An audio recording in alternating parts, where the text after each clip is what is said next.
નમસ્કાર મિત્રો, જય શ્રી કૃષ્ણ, જય માતાજી. તો ચાલો શરૂ કરીએ. અરે તારામાં એટલી બુદ્ધિ નથી કે જે સ્ત્રીને બાળક ન હોય તે કોઈ નવા જન્મેલા બાળકને ખોળામાં ના લઈ શકે. તારી મનોજ છાયાને મારા બાળકથી દૂર રાખ. તું બહુ બુદ્ધિશાળી હોવા છતાં આજે તારી બુદ્ધિ શું ઘાસ ચરવા ગઈ છે? સુશીલાની દેરાણી તેને ઘણી બધી સંભળાવી રહી હતી.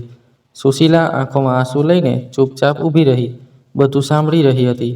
આજુબાજુ ઊભેલી સ્ત્રીઓ પણ તેને મારતી હતી. તે તો સાવ બોજ છે, બોજ.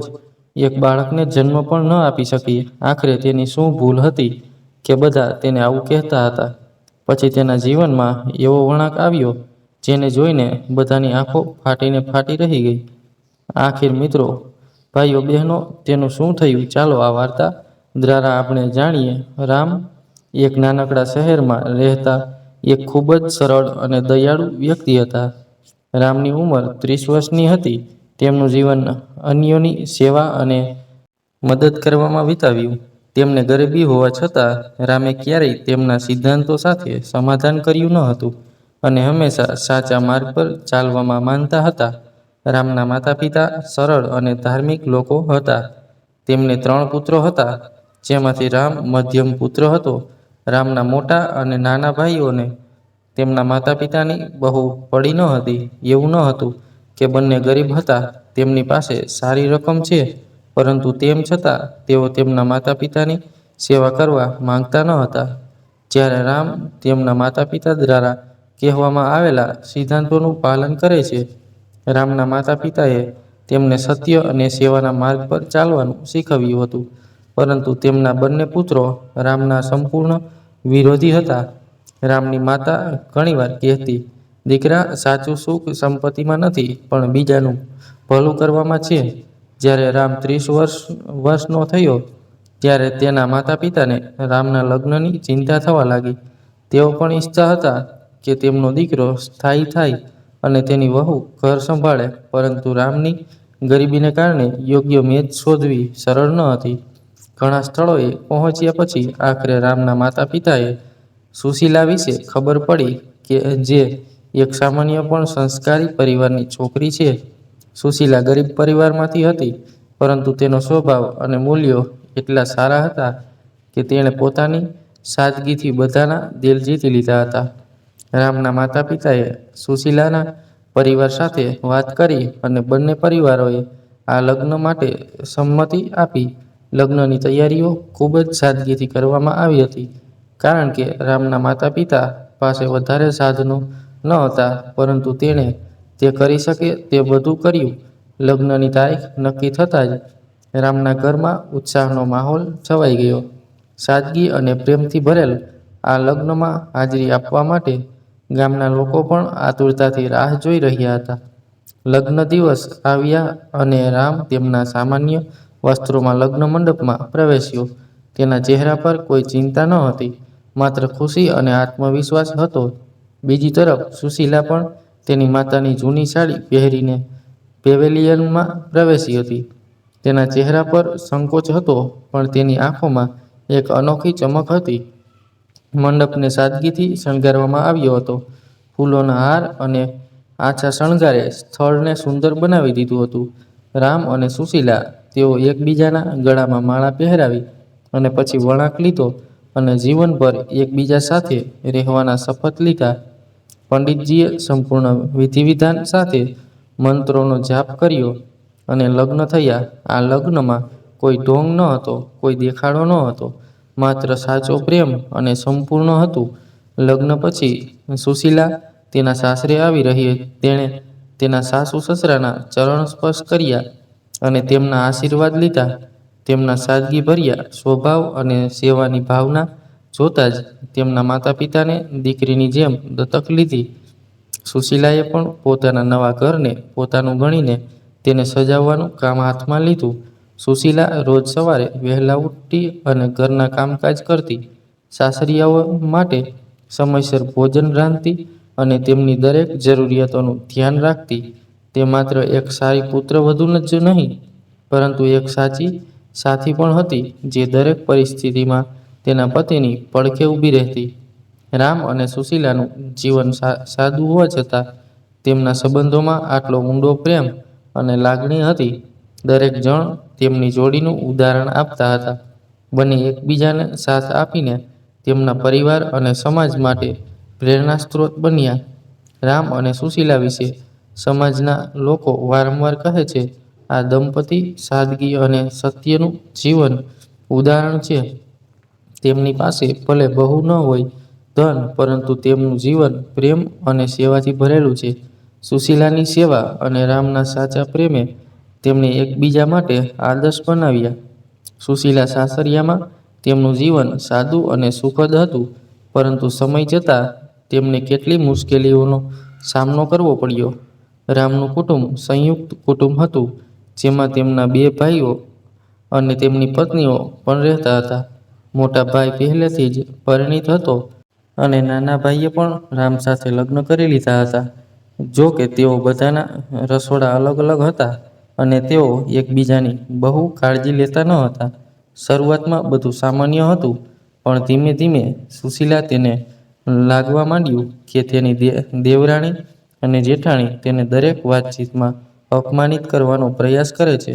સુશીલાના લગ્નને 2 વર્ષ થઈ ગયા હતા, પણ બાળકોનું હાસ્ય હજુ તેના આંગણે પડ્યું ન હતું. આ તેની દેવરાણી મીના અને જેઠાણી સાવિત્રી માટે મોટું અને અપમાનનું બહાનું બની ગયું. એ બંને ઘણીવાર સુશીલાને ટોણા મારતા, તમે આટલા દિવસોથી આ ઘરમાં છો, પણ આજ સુધી કોઈ બાળકનું સુખ આવ્યું નથી. જો તું એક બાળક આપી નથી શકતી, તો પુત્રવધુ બનવાનો અર્થ શું છે?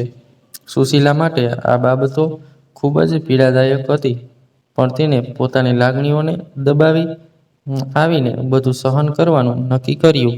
તેણે વિચાર્યું, કદાચ સમય સાથે બધું સારું થઈ જશે.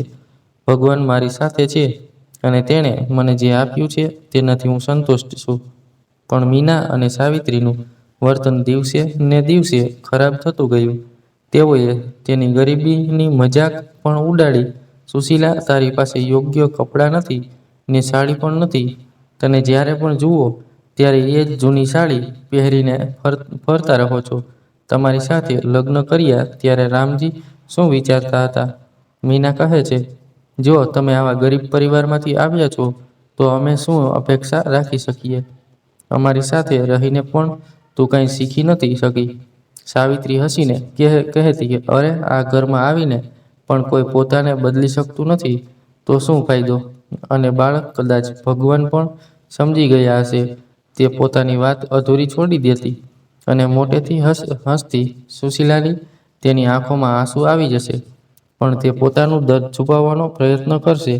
તેણી જાણતી હતી કે તેણીની ગરીબી અને નિસંતાનતાનું દુઃખ એક એવી પીડા હતી જે તેણીએ એકલા હૃદયમાં સહન કરવાની ફરજ પડી હતી. જ્યારે રામને આ વાતની ખબર પડી ત્યારે તેણે તેની પત્નીને સમજાવવાની કોશિશ કરી. સુશીલા, તું આ બાબતોની ચિંતા ન કર. અમે જેમ છીએ તેમ ઠીક છીએ. સમય આવશે ત્યારે બધું સારું થઈ જશે. પણ સુશીલા માટે આ બધું સરળ હતું નહીં. મીના અને સાવિત્રીના શબ્દો દિવસ રાત તેના કાનમાં ગૂંજતા રહ્યા. તેણે ઘણીવાર લાગ્યું કે તેની ગરીબી, તેની નિસંતાનતા અને તેની સાદગી તેના માટે અભિશાપ બની ગઈ છે. એક દિવસ જ્યારે મીના અને સાવિત્રીએ સાથે મળીને સુશીલા સાથે ગેરવર્તન કર્યું, ત્યારે સુશીલાએ પહેલીવાર અવાજ ઉઠાવ્યો. તેણે બંનેને કહ્યું, તમે લોકો મને ટોણા મારો છો, મારી ગરીબીની મજાક કરો છો, પરંતુ તમારે સમજવું જોઈએ કે આ બધું મારા હાથમાં નથી. ઈશ્વરે મને જે આપ્યું છે તેનાથી હું ખુશ છું, ખુશ રહેવાનો પ્રયત્ન કરું છું. પણ તમે લોકોએ જાણી જોઈને મારું દિલ દુભાવ્યું છે. શું આ માનવતા છે? સુશીલાના શબ્દોએ મીના અને સાવિત્રીને એક ક્ષણ માટે ચૂપ કરી દીધા, પરંતુ તેમના હૃદયમાં કોઈ ફેર પડ્યો નહીં. તેઓ વધુ કડવા અને અપમાનજનક બની ગયા. આમ છતાં સુશીલાએ હાર ન માની. તેણીએ મન બનાવી લીધું કે તે નહીં ડરે, તે તેણીની પરિસ્થિતિની નિરાશ નહીં થાય. નક્કી કર્યું કે તે તેના પતિ અને સાસરિયાઓની સેવા કરવાનું ચાલુ રાખશે, પછી ભલે ગમે તે થઈ જાય. સુશીલાની આ વાર્તા સંઘર્ષ અને ધીરજની છે. તેણીને તેના પરિવાર તરફથી નકારાત્મકતા અને સમાજ તરફથી ટોણાનો સામનો કરવો પડે છે. પરંતુ તેણી ક્યારેય પ્રેમ અને સેવાના માર્ગથી ભટકી નથી. રામના શહેરમાં, તે નગરીમાં શેઠ શિવનારાયણનું મોટું નામ હતું. તેમના સોના ચાંદીના મોટા શોરૂમના કારણે બધા તેમને ઓળખતા હતા. પરંતુ તેમની ઓળખ માત્ર તેમના વ્યવસાય પૂરતી મર્યાદિત ન હતી. તેમની દયા, નમ્રતા અને ધાર્મિક પ્રવૃત્તિઓ માટે પણ લોકો તેમનો આદર કરતા હતા. શેઠજી લાડુ ગોપાલજીના પરમ ભક્ત હતા અને દિવસ રાત તેમના નામનો જપ કરતા હતા. તેમની ભક્તિમાં એટલી શક્તિ હતી કે તેઓ દરેક કામની શરૂઆત લાડુ ગોપાલજીની પૂજાથી કરતા હતા. શેઠજીનો ધંધો જેટલો મોટો હતો તેટલો જ તેમનું હૃદય પણ મોટું હતું. તેમણે શહેરના ઘણા ગરીબોને મદદ કરી, તેમના માટે ખોરાક અને પાણીની વ્યવસ્થા કરી અને જરૂરિયાતમંદોને પણ મદદ કરી. કપડાં અને દવાઓ પણ આપવામાં આવી હતી. લોકો તેમની સમસ્યાઓ લઈને તેમની પાસે આવતા અને શેઠજી હંમેશા મદદ કરવા તૈયાર રહેતા. એક દિવસ શેઠજીના જૂના મિત્ર રામદાસજી તેમના શોરૂમમાં તેમને મળવા આવ્યા. રામદાસજીનું પણ શહેરમાં મોટું નામ હતું અને શેઠજીને જેમ તેઓ પણ ધાર્મિક સ્વભાવના વ્યક્તિ હતા.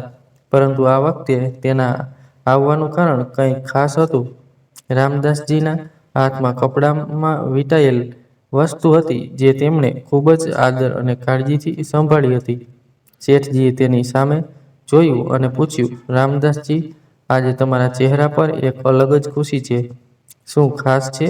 રામદાસજીએ હસતા હસતા કહ્યું, શેઠજી, આજે હું મારા ઘરેથી એક બહુ કિંમતી વસ્તુ લઈને જઈ રહ્યો છું. તેને જોઈને તમને પણ એવો જ અનુભવ થશે જે મને થયો હતો. શેઠજીની ઉત્સુકતા વધી ગઈ. તેણે જોયું કે રામદાસજીના હાથમાં જે કપડું હતું તેમાં કંઈક ખાસ હતું. રામદાસજીએ ધીરે ધીરે કપડું ખોલ્યું અને જેમ જ તે સંપૂર્ણ રીતે ખોલ્યું ત્યારે લાડુ ગોપાલજીની અનોખી અને સુંદર મૂર્તિ પ્રગટ થઈ. મૂર્તિ એટલી સુંદર અને આકર્ષક હતી કે શેઠજી તેને જોતા જ મંત્રમુગ્ધ થઈ ગયા. તેની આંખોમાં શ્રદ્ધા અને ભક્તિના આંસુ આવી ગયા. તેણે રામદાસજીને કહ્યું, રામદાસજી, આ પ્રતિમા એટલી સુંદર છે કે હું તેને શબ્દોમાં વર્ણવી શકતો નથી.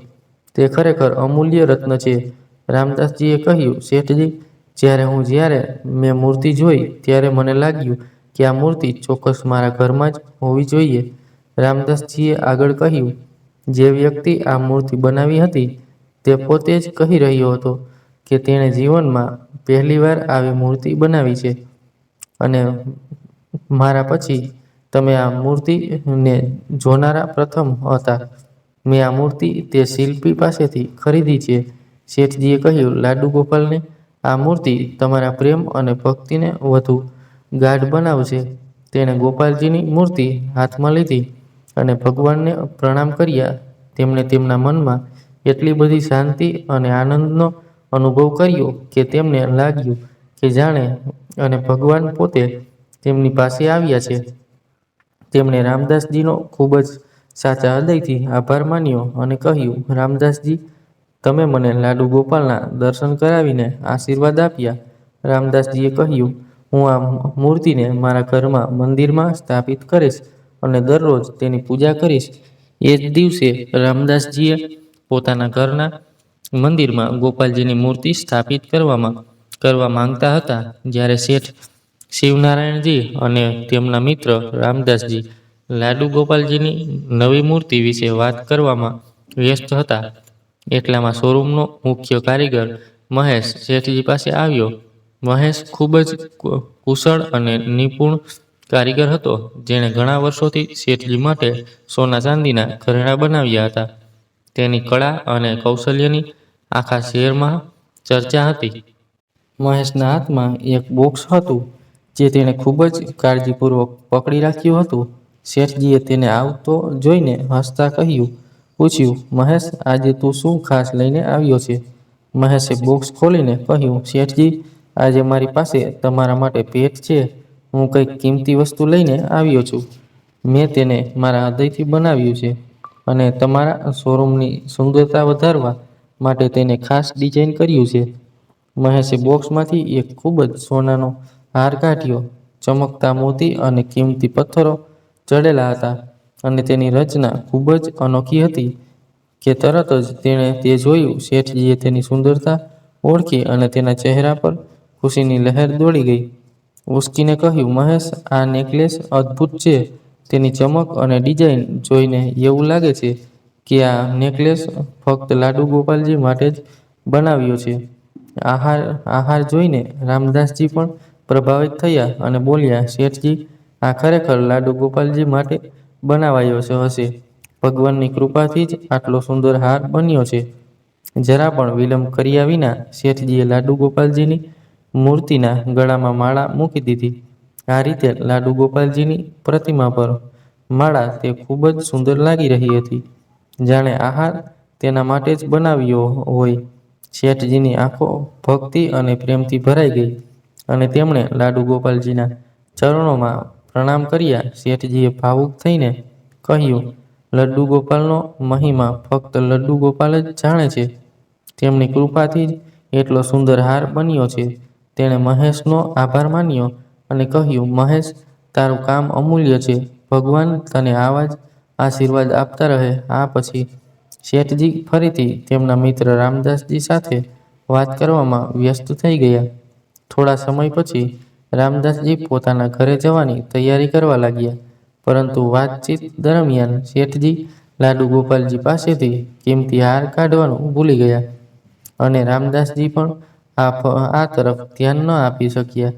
તેને લાડુ ગોપાલજીને ઉપાડ્યા અને તેમની સાથે ગયા.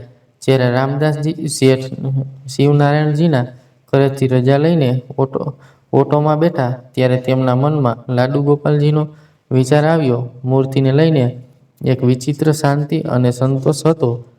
આ મૂર્તિ તેમના આદર અને ભક્તિનું પ્રતીક હતું અને તેમણે તેને પોતાના ઘરના મંદિરમાં સ્થાપિત કરવાનો ઈરાદો રાખ્યો હતો. પરંતુ રામદાસજી તેમના મુકામ તરફ આગળ વધી રહ્યા હતા. ત્યારે અચાનક તેમને એક મહત્વપૂર્ણ કાર્ય યાદ આવ્યું. રામદાસજીએ તરત જ ઓટો ચાલકને કહ્યું, ભાઈ, કૃપા કરીને મને અહીં થોડી વાર રોકો. મારે કોઈ અગત્યનું કામ છે. હું જલ્દી આવી જઈશ. રામે ઓટો રોકી અને રામદાસજી તે ઝડપથી પોતાનું કામ પૂરું કરવા ગયો. તે એટલી ઉતાવળમાં હતો કે તે એ પણ ભૂલી ગયા કે લાડુ ગોપાલજીની મૂર્તિ હજુ ઓટોમાં પડી હતી. તેમના મનમાં તેમને પોતાનું કામ પૂરું કરવાની જ ઉતાવળ હતી. અહીં રામ એમ વિચારીને રાહ જોતો રહ્યો કે રામદાસજી જલ્દી પાછા આવશે. પરંતુ જ્યારે ઘણો સમય વીતી ગયો અને રામદાસજી પાછા ન ફર્યા, ત્યારે તેણે વિચાર્યું કે કદાચ તેઓ બીજા કોઈ રસ્તે ગયા હશે. રામે થોડી વાર રાહ જોઈ અને પછી ઓટો લઈને આગળ વધ્યો. રામે જેવી ઓટો આગળ કરી કે અચાનક તેની નજર પાછળ રાખેલી લડ્ડુ ગોપાલની મૂર્તિ પર પડી. એ પ્રતિમાની સુંદરતા અને ભવ્યતા જોઈને તેનું મન મનોદંગી ગયું. રામે મનમાં વિચાર્યું, આ મૂર્તિ રામદાસજી માટે બહુ કિંમતી છે. તેમને પરત કરવી જરૂરી છે. પણ ત્યાં પહોંચ્યા પછી રામદાસજીનો કોઈ પતો મળ્યો ન હતો. તેણે નજીકના લોકોને પણ પૂછપરછ કરી, પણ રામદાસજી વિશે કોઈને કંઈ ખબર ન પડી. હવે રામના મનમાં ચિંતા વધવા લાગી. શું કરવું તે વિચારવા લાગ્યો. લાડુ ગોપાલજીની મૂર્તિ એટલી કિંમતી અને મહત્વની હતી કે તેને આ રીતે છોડી દેવી યોગ્ય ન હતી. રામે વિચાર્યું કે કદાચ રામદાસજી બીજા કોઈ રસ્તે ગયા હશે. તેથી તેમણે આખા શહેરમાં ઘણી જગ્યાએ તેમની શોધ કરી. તે બજાર, મંદિર અને અન્ય જાહેર સ્થળોએ ગયો, પણ ક્યાંય રામદાસજીનો કોઈ પતો ન મળ્યો. હવે રામની ચિંતાઓ વધવા લાગી. તેમના મનમાં પ્રશ્ન હતો કે જો તેઓ રામદાસજીને શોધવામાં નિષ્ફળ જશે તો શું થશે. રામે વિચાર્યું કે તે મૂર્તિને પોતાના ઘરે લઈ જશે અને ત્યાં તેને સુરક્ષિત રાખશે. તેણે મનમાં નક્કી કર્યું કે જ્યાં સુધી રામદાસજી ન મળે ત્યાં સુધી તે લાડુ ગોપાલજીની મૂર્તિનું પૂરેપૂરું સન્માન અને ધ્યાન રાખશે. તેને સંભાળી લેશે. પણ તેના મન પર ભારે બોજ હતો. તે જાણતો હતો કે આ મૂર્તિનું ઘણું મહત્વ છે અને રામદાસજી તેની ચિંતા કરતા હશે. રામના ઘરે પહોંચીને તેમણે ઓટોમાંથી લાડુ ગોપાલજીની મૂર્તિ ઉપાડી અને ખૂબ જ આદર સાથે પોતાના ઘરે લઈ ગયો. રામનું ઘર ખૂબ જ સાદું હતું, પણ તેમાં એક નાનું પૂજા સ્થળ હતું. તેણે મૂર્તિને પૂજા સ્થાન પર મૂકી અને હાથ જોડીને કહ્યું, હે લડ્ડુ ગોપાલજી, ચાલો હું તમને યોગ્ય જગ્યાએ મૂકું. મને તેમના સુધી પહોંચવાનો રસ્તો બતાવો. મને શક્તિ આપો જેથી હું રામદાસજીને શોધી શકું અને આ મૂર્તિ તેમને પાછી આપી શકું. બીજા દિવસે તેમના કામને બાજુ પર રાખીને રામે આખો દિવસ રામદાસજીની શોધમાં વિતાવ્યો. તેઓ શહેરના દરેક ભાગમાં ગયા જ્યાં તેઓ તેમને શોધી શકે, પણ તેમને મનમાં નિરાશા થઈ કે રામદાસજી ન મળે તો શું થશે. રામદાસજીને ચિંતા થવી જોઈએ. રામે એક અઠવાડિયા સુધી રામદાસજીને સતત શોધ્યા. તેઓ તેમના માર્ગે આવનારા દરેક વ્યક્તિને મળ્યા અને રામદાસજી વિશે પૂછપરછ કરી, પરંતુ કોઈએ એમનો પતો ન બતાવ્યો. જ્યારે રામને લાગવા માંડ્યું કે કદાચ રામદાસજી શહેર છોડીને ક્યાંક ચાલ્યા ગયા છે, ત્યારે તેમના મનમાં ચિંતાનું મોજું ફરી વળ્યું. તેઓ વારંવાર વિચારતા હતા કે રામદાસજી ક્યાં ગયા હશે અને તેઓ આટલી મહત્વપૂર્ણ અને સુંદર મૂર્તિ તેના વિના કેવી રીતે રહી શકે. આખરે તેણે નક્કી કર્યું કે તે લાડુ ગોપાલની મૂર્તિ પોતાના ઘરમાં રાખશે અને તેને સુરક્ષિત પણ રાખશે. રામે ધીમેથી પોતાની ઓટો પોતાના ઘર તરફ ફેરવી. તેના ઘર નજીક આવતા જ તેના મનમાં થોડી ગભરાહટ છવાઈ ગઈ. તે વિચારી રહ્યો હતો કે શું તે મૂર્તિને પોતાની પાસે લઈ જઈ શકશે, શું તે સાચું હશે. પણ પછી તેણે પોતાને ખાતરી આપી કે જ્યાં સુધી રામદાસજીને તે શોધી ન લે ત્યાં સુધી તે તેને પોતાની પાસે જ રાખશે. જ્યારે રામ ઘરે પહોંચ્યો ત્યારે ઘરના કામમાં વ્યસ્ત તેની પત્ની સુશીલા રામને જોઈને ચોંકી ગઈ. રામના હાથમાં લાડુ ગોપાલની મૂર્તિ હતી જે અદ્ભુત, સુંદર અને દિવ્ય દેખાતી હતી. સુશીલાએ રામને પૂછ્યું, રામ, તમે આ મૂર્તિ ક્યાંથી લાવ્યા અને આ કોની સુંદર મૂર્તિ છે? રામ તેણે સુશીલાને આખી ઘટના જણાવી કે કેવી રીતે રામદાસજી તેમના મહત્વના કામ માટે ગયા હતા અને પછી જ્યારે તેઓ તેમને શોધવા ગયા તો રામદાસજી ક્યાંય મળ્યા ન હતા. તેણે કહ્યું કે તેને લાગ્યું કે મૂર્તિને સુરક્ષિત રાખવા માટે ઘરે લાવી વધુ સારું રહેશે. સુશીલાએ મૂર્તિ તરફ ધ્યાનથી જોયું. તેના ચહેરા પર આશ્ચર્ય અને ખુશીના મિશ્રણ ભાવ હતા. તેણે મૂર્તિને ખોળામાં લીધી અને કહ્યું, આ લાડુ ગોપાલજીની મૂર્તિ છે અને કેટલી સુંદર છે, દિવ્ય છે. એવું લાગે છે કે જાણે ભગવાન પોતે આપણા ઘરે આવ્યા છે. આપણે તેમની યોગ્ય રીતે પૂજા કરવી જોઈએ. રામે સુશીલાની વાત સાંભળી અને થોડી રાહત અનુભવી, પરંતુ તેણે હજુ પણ વિચાર્યું કે મૂર્તિ તેના હકદાર માલિકને પાછી આપવી જોઈએ. સુશીલા પણ રામની ચિંતા સમજી ગઈ, પરંતુ તેણે મૂર્તિને ઘરમાં સુરક્ષિત રાખવાની આપી અને ભગવાનની સેવા કરો. સુશીલાએ કહ્યું, જો આ મૂર્તિ આપણા ઘરે આવી હોય તો આમાં ભગવાનની કોઈક ઈચ્છા હોવી જોઈએ. આપણે તેને અહીં રાખીશું અને દરરોજ તેની પૂજા કરીશું. જ્યારે રામદાસજી આવશે ત્યારે આ મૂર્તિ તેમને પાછી આપી દઈશું. રામને પણ આ વિચાર સારો લાગ્યો. તેણે વિચાર્યું કે જ્યાં સુધી રામદાસજીનો કોઈ પતો ન મળે ત્યાં સુધી આ મૂર્તિની સેવા કરવી વધુ સારું રહેશે. તે મૂર્તિને ઘરે લઈ ગયા.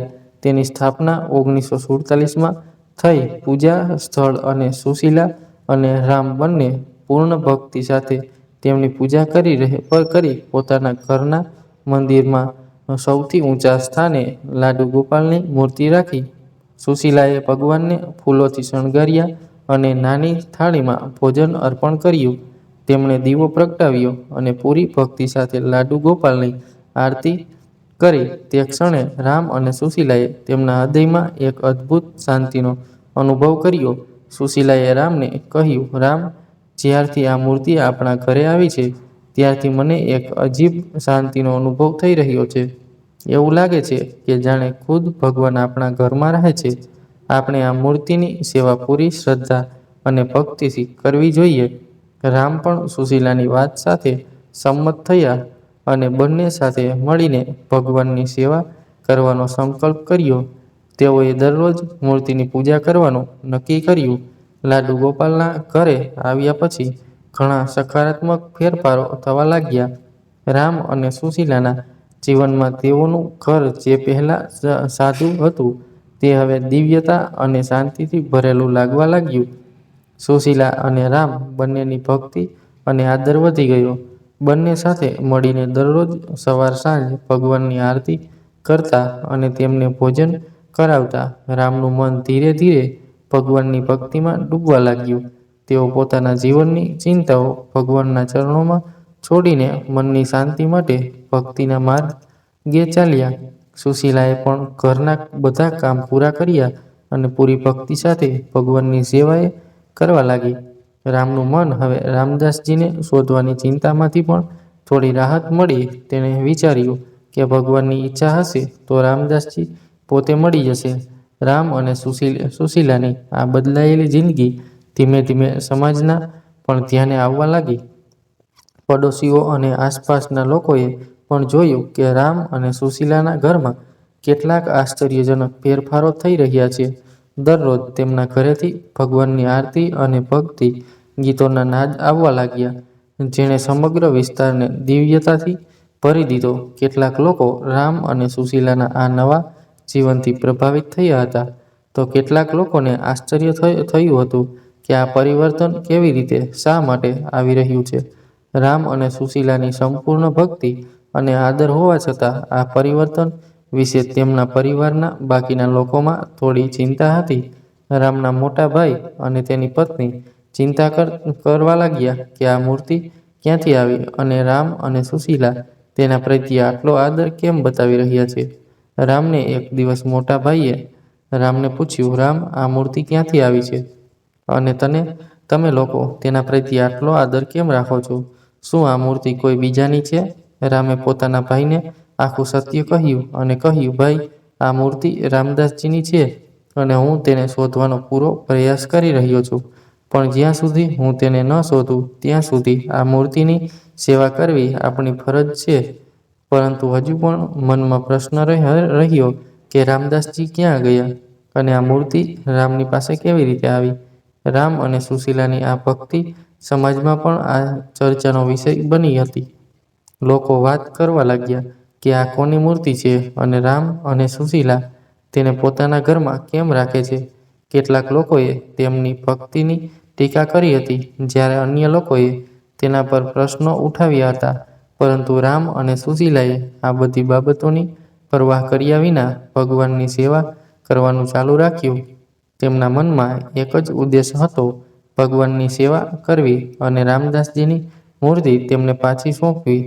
રામ અને સુશીલાની ભક્તિ અને આદરનો પ્રભાવ તેમના જીવનમાં સ્પષ્ટ દેખાતો હતો. તેમના ઘરમાં સુખ અને શાંતિ અને સમૃદ્ધિ ભરાવા લાગી. રામ ઓટો રિક્ષા ચલાવે છે, કામ પણ બરાબર ચાલવા લાગ્યું. તેમની આર્થિક સ્થિતિમાં સુધારો થવા લાગ્યો. સુશીલાને પણ આ પરિવર્તન લાગ્યું અને તેણે રામને કહ્યું, જ્યારથી આ મૂર્તિ આપણા ઘરમાં આવી છે ત્યારથી મને લાગે છે કે ભગવાન પોતે જ આપણા જીવનમાં આવી ગયા છે. મૂર્તિની સેવામાં રામ પણ સુશીલા સાથે સંમત થયા અને બંનેએ સાથે મળીને ભગવાનની સેવા કરવાનો સંકલ્પ કર્યો. એક દિન રામે વિચાર્યું કે હવે તેને રામદાસજી વિશે કોઈની સાથે વાત કરવી જોઈએ અને તેના વિશે માહિતી એકઠી કરવી જોઈએ. તેણે આ વિશે સુશીલા સાથે વાત કરી અને કહ્યું, સુશીલા, મને લાગે છે કે હવે મારે શેઠજીને મળવું જોઈએ અને આ વિશે વાત કરવી જોઈએ. કદાચ તેઓ આપણને મદદ કરી શકે અને રામદાસજી વિશે થોડી માહિતી આપી શકે. પણ સુશીલાએ રામને કહ્યું, રામ, આપણે થોડી રાહ જોવી જોઈએ. ભગવાનની ઈચ્છા હોય તો તે પોતે જ આપણને સાચો માર્ગ બતાવશે. આપણે ફક્ત તેમની ભક્તિમાં વ્યસ્ત રહેવું જોઈએ. રામે સુશીલાની વાત સાંભળી અને ભગવાન પ્રત્યેની તેમની ભક્તિ પર વધુ ધ્યાન આપવાનું શરૂ કર્યું. તેણે વિચાર્યું કે જ્યાં સુધી ભગવાન ઈચ્છા હશે ત્યાં સુધી તે આ મૂર્તિની સેવા કરવાનું ચાલુ રાખશે. રામને ભક્તિ ધીમે ધીમે તેના જીવનનો અભિન્ન ભાગ બની ગઈ, જ્યાં દરરોજ ભગવાનની આરતી અને પૂજા થતી અને ભક્તિથી તેમના જીવનમાં શાંતિ, સુખ અને સમૃદ્ધિ આવી. બીજી બાજુ સુશીલાની દેવરાણીને પુત્ર થયો. તેણીને પહેલેથી જ એક પુત્ર હતો, તેથી ફરીથી માતા બનવાની ઉજવણી કરવા માટે તેણે એક મોટી પાર્ટી આપી અને બધા સંબંધીઓ અને પડોશીઓને આમંત્રણ આપ્યું. સુશીલાની દેવરાણી બાળકને ખોળામાં પકડીને આશીર્વાદ આપી રહી હતી. સુશીલા પણ બાળકને ખોળામાં લેવા લાગી, પરંતુ જ્યારે તેણે બાળકને ખોળામાં પણ લીધું ન હતું તો દેવરાણીએ બૂમ પાડી અને કહ્યું, અરે, તારામાં એટલી બુદ્ધિ નથી કે જે સ્ત્રીને પોતાના બાળકો ન હોય તે કોઈના નવા જન્મેલા બાળકને ખોળામાં ન લઈ શકે. તમારો મનહૂસ ચહેરો મારા બાળકથી દૂર રાખો. આમ તો તમે ખૂબ હોશિયાર છો, તો આજે મારી અક્કલ ઘાસ ચરવા ગઈ છે. સુશીલાની દેવરાણી આજે સુશીલાને ઘણી બધી વાતો સંભળાવી રહી હતી. સુશીલા આંખોમાં આંસુ સાથે ચૂપચાપ સાંભળી રહી. નજીકમાં ઊભેલી મહિલાઓ પણ તેને ખરું ખોટું સંભળાવા લાગી હતી. તે તો બોજ છે, બોજ. તે એક બાળકને જન્મ પણ આપી શકતી નથી. બિચારી સુશીલા બધાની વાત સાંભળીને એકદમ સ્તબ્ધ બનીને ત્યાં જ ઊભી હતી. તેની આંખોમાંથી આંસુ કહી રહ્યા હતા, જાણે કે તેઓ આંસુ તો રોકવાનું નામ જ નહોતા લેતા. તેના આંસુ લૂછીને તે સુધી તેના રૂમમાં ગઈ અને ત્યાંથી તેના પૂજા રૂમમાં ગઈ અને લાડુ ગોપાલના પગે પડીને રડવા લાગી. તેને કહ્યું, હે લાડુ ગોપાલ, મારું શું તે ભલું છે? સ્ત્રી માતા બને છે કે નહીં તે ફક્ત તમારા હાથમાં છે. હું તમને મળીને ધન્ય છું, પણ પ્રભુ, આ લોકોના કઠોર શબ્દો હું સહન કરી શકતી નથી. હે ભગવાન, હવે તમે મને મદદ કરો અને તે બધાના મોં બંધ કરો. પ્રભુ, મારાથી કોઈ ભૂલ થઈ ગઈ હોય તો મને ક્ષમા કરો, પણ હવે હું આ બધું સહન કરી શકતી નથી. સુશીલાનો પતિ પણ આ વખતે રૂમમાં પ્રવેશે છે અને પત્નીને બોલાવે છે, સુશીલા, સુશીલા. પછી સુશીલાએ તેના પતિનો અવાજ સાંભળીને તેના આંસુ લૂછ્યા અને ચાલવા લાગી. પરંતુ અચાનક ચક્કર આવતા તે નીચે પડી ગઈ. તેના પડવાનો અવાજ સાંભળીને રામ દોડીને સુશીલાને બેભાન પડેલી જોઈ તેણે તેને ઊભી કરવાનો ઘણો પ્રયાસ કર્યો, પરંતુ તે ઊભી થઈ નહીં. તેથી રામ દોડીને ડૉક્ટરને બોલાવે છે. ડૉક્ટરે સુશીલાની હાલત જોઈને ઇન્જેક્શન આપ્યું અને કહ્યું કે હવે તમારે તેમની ખૂબ કાળજી લેવી પડશે. રામે પૂછ્યું, ડૉક્ટર સાહેબ, ચિંતા કરવાની કોઈ વાત છે? ડૉક્ટરે હસીને કહ્યું, ચિંતા કરવાની વાત નથી, પણ ખુશીની વાત ચોક્કસ છે. તમારી પત્ની મા બનવાની છે. ત્યાં સુધીમાં સુશીલા પણ હોશમાં આવી જાય છે. રામ સુશીલાને કહે છે, સાંભળ સુશીલા, લાડુ ગોપાલે અમારી વાત સાંભળી છે. હું પિતા બનવાનો છું અને તું માતા બનવાની છે. અને ખુશીથી નાચવા લાગે છે. તેણે ખુશીથી તેના માતા પિતાને ગળે લગાવ્યા અને કહ્યું, મમ્મી પપ્પા, તમે દાદા દાદી બનવાના છો. આજે રામના ઘરમાં ખુશી હતી. દરમિયાન જ જ્યારે શેઠ શિવનારાયણજીએ તેમની દુકાનમાં હાર ન જોયો, ત્યારે તેમને યાદ આવ્યું કે હાર તો ઠાકોરજીના ગળામાં જ રહી ગયો છે. જ્યારે તેણે તેના મિત્રને સંદેશો મોકલ્યો, ત્યારે તેમણે કહ્યું, હું પોતે જ ખૂબ ચિંતિત છું. હું તેને શોધી રહ્યો છું, પરંતુ તે મળી રહ્યો નથી. પછી શેઠ શિવનારાયણજી થોડા ચિંતિત થયા કે આટલો કિંમતી હાર ક્યાં ગયો? મને લાખોનું નુકસાન થયું. પરંતુ તેમ છતાં તેમના સરળ સ્વભાવને કારણે તેમણે તેમના મિત્રને કશું કહ્યું નહીં. અને હું વિચાર્યું, કોઈ વાંધો નહીં, મારો હાર ફક્ત ઠાકોરજીના ગળામાં છે. જો મારી લાગણી સાચી હોય તો ઠાકોરજી એ પહેરતા રહેવું જોઈએ. દરમિયાન રામ અને તેમની પત્ની સુશીલા દિવસ રાત ઠાકોરજીની સેવા કરતા રહ્યા. હવે સુશીલા અને રામે લાડુ ગોપાલજીને પોતાના પુત્ર જેવા માનવા માંડ્યા હતા. લાડુ ગોપાલજીની કૃપાથી સુશીલાને એક ખૂબ જ સુંદર પુત્રનો જન્મ થયો.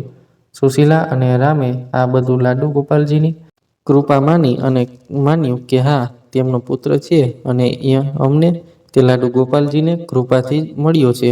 હવે અમને 2 પુત્રો છે. પહેલા લાડુ ગોપાલ અને બીજો અમારો પુત્ર. સુશીલા અને રામ લાડુ ગોપાલજીને ખૂબ પ્રેમ કરતા હતા કે તે રાત્રે જાગીને લાડુ ગોપાલજીને કોઈ મુશ્કેલીમાં છે કે કેમ તે જોવા પણ જતો હતો. આવા જ એક દિવસે શેઠ શિવનારાયણજીને કામકાજ માટે ક્યાંક જવાનું થયું. રસ્તામાં કાર બગડી ગઈ. તે સમયે રામ ત્યાંથી ઓટોમાં જઈ રહ્યા હતા. શેઠ શિવનારાયણજીએ હાથ આપીને રામને રોક્યા અને કહ્યું, મારે અહીં જવું છે. તમે મને લઈ જશો? પણ તે દિવસે ખૂબ વરસાદ પડી રહ્યો હતો. એકાએક વરસાદ એટલો ભારે થઈ ગયો કે રામ સ્થળ પર પહોંચી શકાતું ન હતું અને રસ્તાની ચારે બાજુ પાણી હોવાથી ત્યાં પહોંચવું હવે અશક્ય હતું. રામે શેઠજીને કહ્યું, શેઠજી, આખું શહેર પાણીથી ભરાઈ ગયું છે. હવે તમે તમારા ગંતવ્ય સ્થાને પહોંચી શકશો નહીં અને ક્યાંય રોકાઈ શકશો નહીં. જો તમે ઈચ્છો તો મારું ઘર નજીકમાં છે. જો તમને એવું લાગે તો તમે મારા ઘરે રહી શકો છો.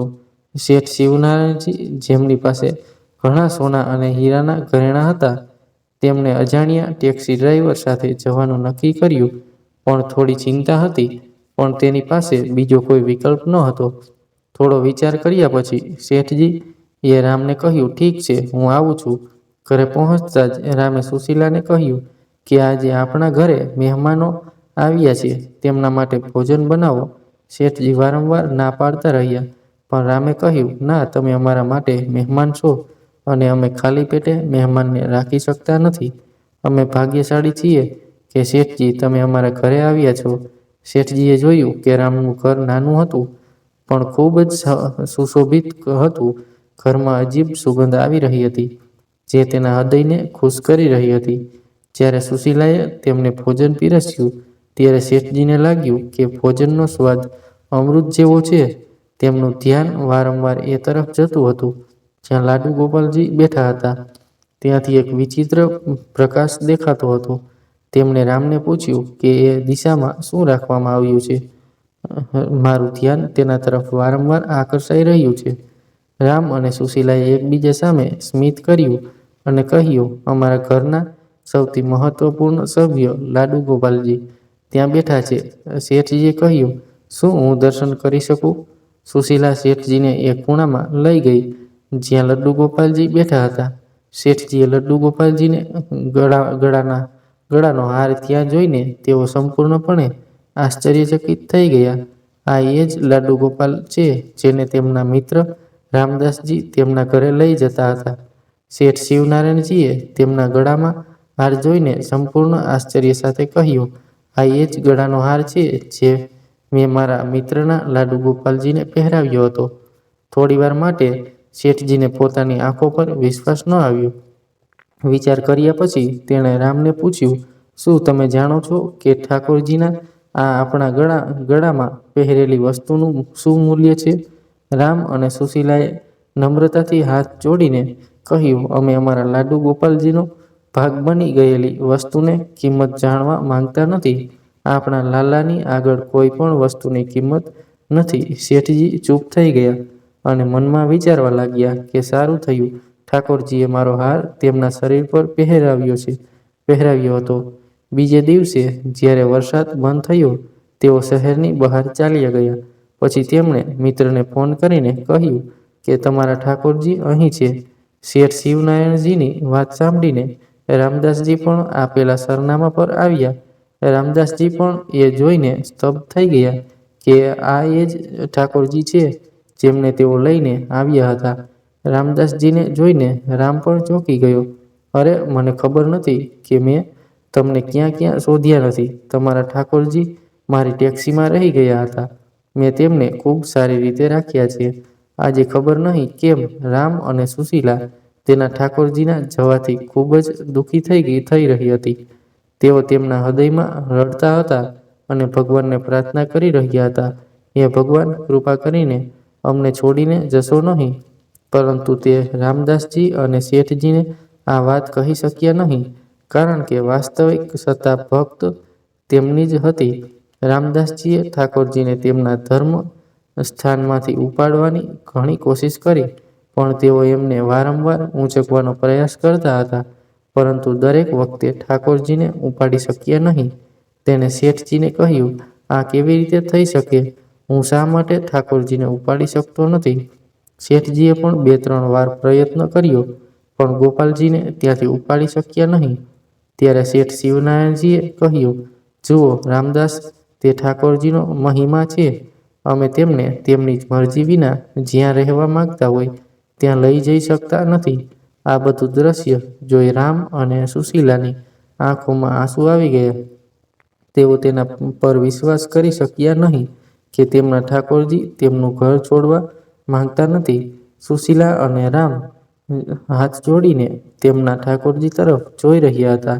જ્યારે શેઠ શિવનારાયણજી અને રામદાસજી રામનું ઘર છોડવા લાગ્યા, ત્યારે રામે કહ્યું, આવો શેઠજી, હું તમને ઘરે મૂકી દઈશ. અને રામદાસજી પણ એ જ ટેક્સીમાં બેઠા અને ઘરે પહોંચીને જ્યારે શેઠ શિવનારાયણજી અને રામદાસજી ટેક્સીમાંથી નીચે ઉતર્યા અને જોવા લાગ્યા, ત્યારે રામે તેમને જોરથી અચાનક કહ્યું, ઊભા રહો, આ મારી રિક્ષામાં તમારો સામાન ફરીથી તમે ભૂલી રહ્યા છો. પણ શેઠજી અને રામદાસજીએ કહ્યું, અમારી પાસે કોઈ સામગ્રી નથી. અમે જે પણ સામાન લાવ્યા છીએ તે અમારા હાથમાં છે. રામે ફરીથી કહ્યું, શેઠજી, આ થેલી ફક્ત તમારી જ છે. જ્યારે શેઠજીએ થેલી ખોલી ત્યારે તેમાં ઘણા બધા પૈસા હતા. શેઠજી તરત જ સ્તબ્ધ થઈ ગયા અને તેમની આંખોમાં આંસુ આવી ગયા. જ્યારે તેણે કોઈ પણ ખચકાટ વગર ઠાકોરજીને પૈસા આપ્યા હતા અને પહેલો હાર પણ રામને આપી દીધો હતો. ત્યાં સુધી ઠાકોરજીએ હાર પહેરાવ્યો હતો. જ્યારે તેણે પૈસાનો ઉલ્લેખ કર્યો ત્યારે ઠાકોરજીએ તેનો અભિમાન તોડવા માટે તેને પૈસા આપ્યા. ત્યાં જ શેઠજીએ હાથ જોડીને તેમના લાડુ ગોપાલજીની માફી માંગવા લાગે છે. તેઓ સમજી ગયા કે ઠાકોરજીના કાર્યોની કોઈ આગાહી કરી શકે તેમ નથી. તેમની અભિવ્યક્તિ નમ્ર હોવી જોઈએ, ઘમંડી નહીં. ઠાકોરજી જે ઈચ્છે છે તે થાય છે. આપણે તો તેમની ધૂન પર નાચતી કઠપૂતળીઓ છીએ. ઠાકોરજી મોટી વાનગીઓ સ્વીકારતા નથી, પરંતુ નાની વસ્તુઓ પણ પૂરી નિષ્ઠાથી પીરસવામાં આવે છે તો તેઓ ખૂબ જ ખુશ થાય છે. આ રીતે બેગમાંના ખજાનાને ત્રણેય ભાગ પાડી લીધો. આ રીતે રામની પણ ગરીબી ઠાકોરજીની કૃપાથી દૂર થઈ ગઈ અને તે મળેલા ધનથી અમીર બની ગયો. મિત્રો, જો તમને આ વાર્તા પસંદ આવી હોય તો કૃપા કરીને આ વિડીયોને લાઈક કરો અને શેર કરો અને આપણી ચેનલને સબસ્ક્રાઈબ કરવાનું ભૂલશો નહીં. ફરી મળીશું એક નવી વાર્તા સાથે. બાય. અને હા મિત્રો, તમારે કોમેન્ટમાં જય શ્રી કૃષ્ણ તો લખવું જ પડશે. કોમેન્ટમાં જય શ્રી કૃષ્ણ, રાધે રાધે અવશ્ય લખો. તમારો ખૂબ ખૂબ દિલથી આભાર વ્યક્ત કરું છું. હું છું ગુજ્જુ ટોક સાથે હું તમારો નાનો ભાઈ વિશાલ. એકવાર ફરીથી તમારો ખૂબ ખૂબ આભાર. Like, share and subscribe. કોમેન્ટમાં જય શ્રી કૃષ્ણ તમારે લખવું જ પડશે. જય હિન્દ, જય ભારત.